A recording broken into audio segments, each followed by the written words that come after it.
Hi hello ನಮಸ್ತೆ ವೀಕ್ಷಕರೇ, ಎಲ್ಲ ಚೆನ್ನಾಗಿದೆ ಚಾನಲ್ಗೆ ಸ್ವಾಗತ. ನಾನು ರಾಜೇಶ್ವರಿ. ನಾನಿವತ್ತು ಒಂದು ಇಂಟ್ರೆಸ್ಟಿಂಗ್ ಮತ್ತು ಅಷ್ಟೇ ಡೆಲಿಷಿಯಸ್ ಮತ್ತು ತುಂಬಾ ಹೆಲ್ದಿ ರೈಸ್ ರೆಸಿಪಿನ ಮಾಡ್ತಾಯಿದ್ದೀನಿ. ಇದು ಕ್ಯಾರೆಟ್ ರೈಸ್ ತುಂಬ ಟೇಸ್ಟಿಯಾಗಿರುತ್ತೆ, ಹಾಗೆ ತುಂಬ ಕ್ವಿಕ್ಕಾಗಿ ಮಾಡ್ಬೋದು. Perfect for lunch box, breakfast and dinner. So ಈ ಟೇಸ್ಟಿ ಕ್ಯಾರೆಟ್ ರೈಸ್ನ ಹೇಗೆ ಮಾಡೋದು ಅಂತ ನೋಡೋಣ ಬನ್ನಿ. ಮೊದಲಿಗೆ ನಾವು ರೈಸ್ನ ಕುಕ್ ಮಾಡ್ಕೋಬೇಕಾಗತ್ತೆ. ನಾನಿಲ್ಲಿ 1.5 ಲೋಟದಷ್ಟು ಲಾಂಗ್ ಗ್ರೇನ್ ಬಾಸ್ಮತಿ ರೈಸ್ನ 2-3 ಬಾರಿ ತೊಳೆದು ಅರ್ಧ ಗಂಟೆ ನೆನೆ ಹಾಕಿ ಕುಕ್ಕರ್ಗೆ ಹಾಕ್ಕೊಂಡಿದ್ದೀನಿ. ಇದಕ್ಕೆ 3 ಗ್ಲಾಸಷ್ಟು ಬಿಸಿ ನೀರನ್ನು ಹಾಕ್ಕೊಂಡಿದ್ದೀನಿ, ಕಾಯಿಸಿ ಹಾಕ್ಕೊಂಡಿದ್ದೀನಿ ನೀರನ್ನು. ಹೀಗೆ ಮಾಡೋದ್ರಿಂದ ಬಾಸ್ಮತಿ ರೈಸ್ ತುಂಬ ಲಾಂಗ್ ಗ್ರೇನ್ ಆಗಿ ಫ್ಲಫಿಯಾಗಿ ಆಗುತ್ತೆ. ಹಾಗೆ ಸ್ವಲ್ಪ ಉಪ್ಪನ್ನು ಸೇರಿಸಿದ್ದೀನಿ, ಒಂದು ಅರ್ಧ ಚಮಚ ಅಷ್ಟು. 1 ಚಮಚದಷ್ಟು ತುಪ್ಪನ ಸೇರಿಸಿದ್ದೀನಿ. ಇದಕ್ಕೆ ನಾನು ಇಡೀ ಮಸಾಲೆಗಳನ್ನ ಹಾಕ್ಕೊಳ್ತಾ ಇದ್ದೀನಿ. ಪಲಾವ್ ಎಲೆ, ಚಕ್ಕೆ, ಲವಂಗ, ಏಲಕ್ಕಿ ಮತ್ತು ಮೊಗ್ಗು ಮತ್ತು ಅನಾನಸ್ ಹೂವು ಇಷ್ಟನ್ನು ಇದಕ್ಕೆ ಹಾಕಿ ನಾನು 1 ವಿಸಿಲ್ ಕುಕ್ಕರ್ನ ಕೂಗಿಸ್ಕೊಳ್ತೀನಿ. ಇದು ಅನ್ನ ಬಾಸ್ಮತಿ ರೈಸ್ ತುಂಬ ಉದ್ರುದ್ರಾಗಿ ಆಗುತ್ತೆ. ನೀವು ನಿಮ್ಮ ಮನೆಯಲ್ಲಿ ಯಾವುದೇ ರೈಸ್ನ ಬೇಕಾದರೂ ಬಳಸ್ಕೋಬೋದು. ಈಗ ರೈಸ್ ಮಾಡೋದಕ್ಕೆ ನಾನು ಗೋಡಂಬಿ, ಶುಂಠಿ, ಬೆಳ್ಳುಳ್ಳಿನ ಜಜ್ಜಿಟ್ಕೊಂಡಿದ್ದೀನಿ. ಸುಮಾರು ಒಂದು 6 ಕ್ಯಾರೆಟನ್ನು ತುರಿದಿಟ್ಕೊಂಡಿದ್ದೀನಿ. ಪುದೀನ, ಕರಿಬೇವಿನ ಸೊಪ್ಪು, 5 ಹಸಿಮೆಣಸಿನ್ಕಾಯಿ ಸುಮ್ಮನೆ ಸ್ಲಿಟ್ ಮಾಡಿದ್ದೀನಿ.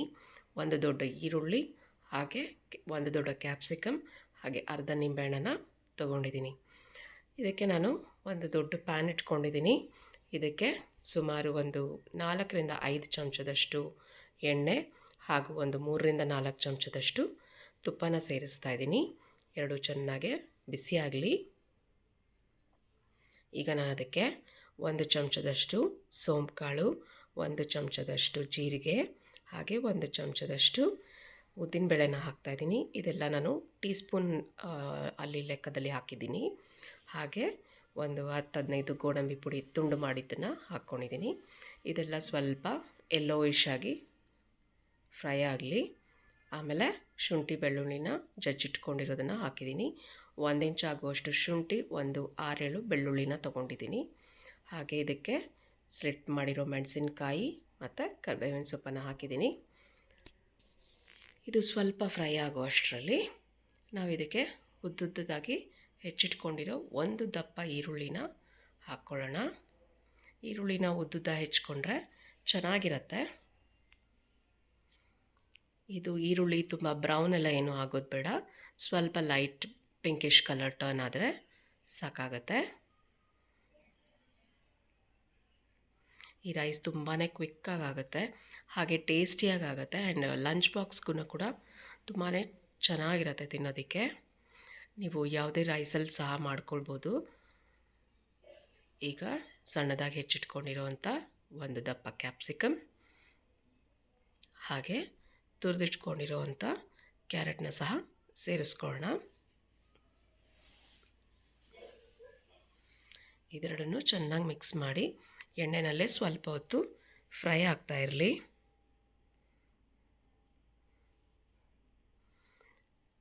ಈಗ ನಾನು ಪುದೀನ ಸೊಪ್ಪನ್ನು ಸಹ ಹಾಕ್ಕೊಂಡಿದ್ದೀನಿ. ಇದು ಸಹ ಚೆನ್ನಾಗೆ ಫ್ರೈ ಆಗಲಿ. ಈಗ ನಾನು ಇದಕ್ಕೆ ಸುಮಾರು ಒಂದು 1/4 ಲೋಟದಷ್ಟು ನೀರನ್ನು ಹಾಕ್ಕೊಳ್ತೀನಿ.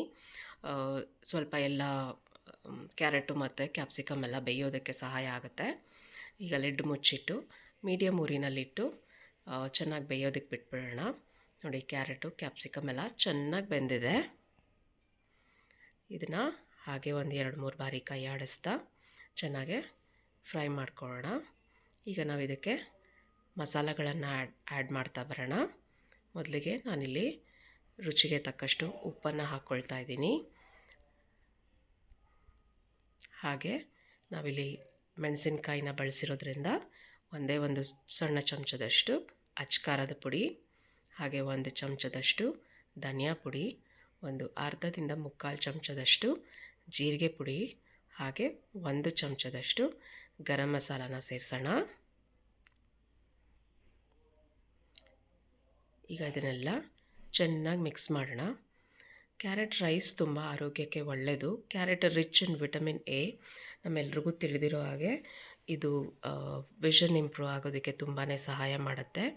ಹಾಗೆ ವೆಯ್ಟ್ ಲಾಸ್ನಲ್ಲೂ ತುಂಬ ಹೆಲ್ಪ್ಫುಲ್ಲಾಗಿರುತ್ತೆ. ಹಾಗೆ ಸ್ಕಿನ್ ಹೆಲ್ತು ಚೆನ್ನಾಗಿರುತ್ತೆ. ಡಯಾಬಿಟಿಸ್ ಮ್ಯಾನೇಜ್ಮೆಂಟಲ್ಲೂ ಕ್ಯಾರೆಟ್ನ ಬಳಕೆ ತುಂಬಾ ಇದೆ. ಈಗ ನಾವು ಬಾಸ್ಮತಿ ರೈಸ್ನ ಬೇಯಿಸ್ಕೊಂಡಿರೋದನ್ನು ಸ್ವಲ್ಪ ಪುಡಿ ಪುಡಿಯಾಗಿ ಲೈಟ್ ಹ್ಯಾಂಡೆಡಲ್ಲಿ ಮಾಡ್ಕೊಳ್ಳೋಣ. ನೋಡಿ ಎಷ್ಟು ಚೆನ್ನಾಗಿ ಬಾಸ್ಮತಿ ರೈಸು ಫ್ಲಫಿಯಾಗಿ ಹರಳಿಕೊಂಡು ಬೆಂದಿದೆ. ಈ ಕಡೆ ಕ್ಯಾರೆಟು ಸಹ ಚೆನ್ನಾಗಿ ಬೆಂದು ರೆಡಿಯಾಗಿದೆ. ಈಗ ಇದಕ್ಕೆ ನಾವು ಬಾಸ್ಮತಿ ರೈಸ್ನ ಬೇಯಿಸಿರೋದನ್ನು ಆ್ಯಡ್ ಮಾಡಿಕೊಂಡು ಚೆನ್ನಾಗಿ ಮಿಕ್ಸ್ ಮಾಡ್ಕೊಳ್ಳೋಣ. ಬಾಸ್ಮತಿ ರೈಸ್ ಹ್ಯಾಂಡಲ್ ಮಾಡುವಾಗ ಸಾಫ್ಟಾಗೆ ಹ್ಯಾಂಡಲ್ ಮಾಡಿ, ಇಲ್ಲಾಂದರೆ ಒಡೆದೋಗೋ ಚಾನ್ಸಸ್ ಇರುತ್ತೆ. ಅರ್ಧ ಗಂಟೆ ಮಿನಿಮಮ್ ನೆನೆ ಹಾಕಿ ಹಾಕೋದ್ರಿಂದ ಬಾಸ್ಮತಿ ರೈಸ್ ತುಂಬಾ ಫ್ಲಫಿಯಾಗಿ ಬೇಯುತ್ತೆ. ಆ ಸ್ಟೆಪ್ಪನ್ನು ಸ್ಕಿಪ್ ಮಾಡಬೇಡಿ. ಹಾಗೆ ಈ ಥರ ನಾವು ಟೇಸ್ಟಿಯಾಗೆ ಕ್ಯಾರೆಟ್ ರೈಸ್ ಎಲ್ಲ ಮಾಡಿದ್ರೆ ಮಕ್ಕಳಿಗೂ ಸಹ ತುಂಬಾ ಇಷ್ಟಪಟ್ಟು ತಿಂತಾರೆ. ಯಾವುದೇ ರೀತಿ ಕ್ರಿಪ್ ಮಾಡೋದಿಲ್ಲ ತಿನ್ನೋದಕ್ಕೆ. ಲಂಚ್ ಬಾಕ್ಸಲ್ಲೂ ಅವರಿಗೆ ಪ್ಯಾಕ್ ಮಾಡ್ಬೋದು. ನೋಡಿ ಎಷ್ಟು ಚೆನ್ನಾಗೆ ಟೇಸ್ಟಿಯಾಗಿ ಕ್ಯಾರೆಟ್ ರೈಸ್ ರೆಡಿ ಆಯಿತು.